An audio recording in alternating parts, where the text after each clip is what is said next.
Hi மக்களே, கருப்பு RJ Balaji அவர்களால் இயக்கப்பட்டு சூர்யா நடிச்சிருக்கிற படம் பல சர்ச்சைகளுக்கு பிறகு நேற்று ரிலீஸ் ஆக வேண்டியது. நிறைய பேர் புக் பண்ணி அந்த படத்தை பார்க்க முடியாமல் ஏமாற்றத்தோடு வீட்டுக்கு வந்த அந்த நியூஸ் எல்லாம் நம்ம பார்த்தோம். அதுவும் இல்லாமல் நேற்று ஆர்ஜே பாலாஜி ரொம்ப எமோஷனலாக ஒரு வீடியோ போட்டிருந்தார், ஆல்மோஸ்ட் அழுதே போட்டிருந்தார். அதுக்கெல்லாம் பதில் கொடுக்குற மாதிரி இன்றைக்கி சக்ஸஸ்ஃபுல்லாக அந்த கருப்பு படம் ரிலீஸ் ஆகிருக்கு. வாங்க இந்த படம் எப்படி இருக்குன்னு ஒரு சின்ன அலசுவோம். இந்த படத்தில் சூர்யா, ஆர்ஜே பாலாஜி, த்ரிஷா, இந்திரன், சுவாசிகா, மன்சூர் அலிகான், நட்டி அப்படின்னு பல நட்சத்திரங்கள் நடிச்சிருக்காங்க. படத்தோட கதை சுருக்கம்: கேரளாலேருந்து ஒரு அப்பாவும் மகளும் தமிழ்நாட்டுக்கு ட்ரீட்மெண்ட்டுக்காக வராங்க சென்னைக்கு. வர்ற வழியில் ட்ரெயின் விட்டு இறங்கும் போது 2 பேர் வழிப்பறி கொள்ளையில் அவங்களுடைய பேகெல்லாம் பிடுங்கிட்டு போயிடுறாங்க.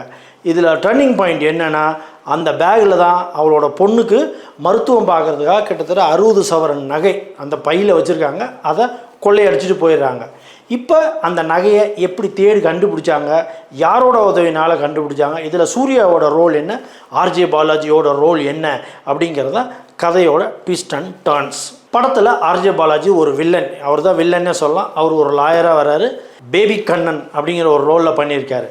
அப்படியே இந்த பக்கம் பார்த்தீங்கன்னா சூர்யா கிட்டத்தட்ட ஒரு கடவுள், கருப்பு சுவாமியாகவே நடிச்சிருக்காரு, கருப்பு சுவாமியாகவே வாழ்ந்திருக்கார் அப்படின்னு சொல்லலாம். படத்துக்கு ப்ளஸ் அப்படின்னு சொன்னால், எனக்கு தெரிஞ்சு இந்த படத்துலேயே ரொம்ப நல்ல பர்ஃபார்மன்ஸ் கொடுத்தது அப்படின்னா மலையாள நடிகர் இந்திரன். அவருடைய நடிப்பு உண்மையாலுமே நம்மளெல்லாம் கலங்க வைக்கும். அவரோட நடிப்புக்கு பக்கத்தில் எந்த நடிகருமே கிட்ட வர முடியலையோ அப்படிங்கிற ஒரு ஃபீல் எனக்கு இருந்தது. அந்த அளவுக்கு அவ்வளோ சிம்பிளாக அவ்வளோ அழகாக எமோஷ்னலாக கடத்துறாரு.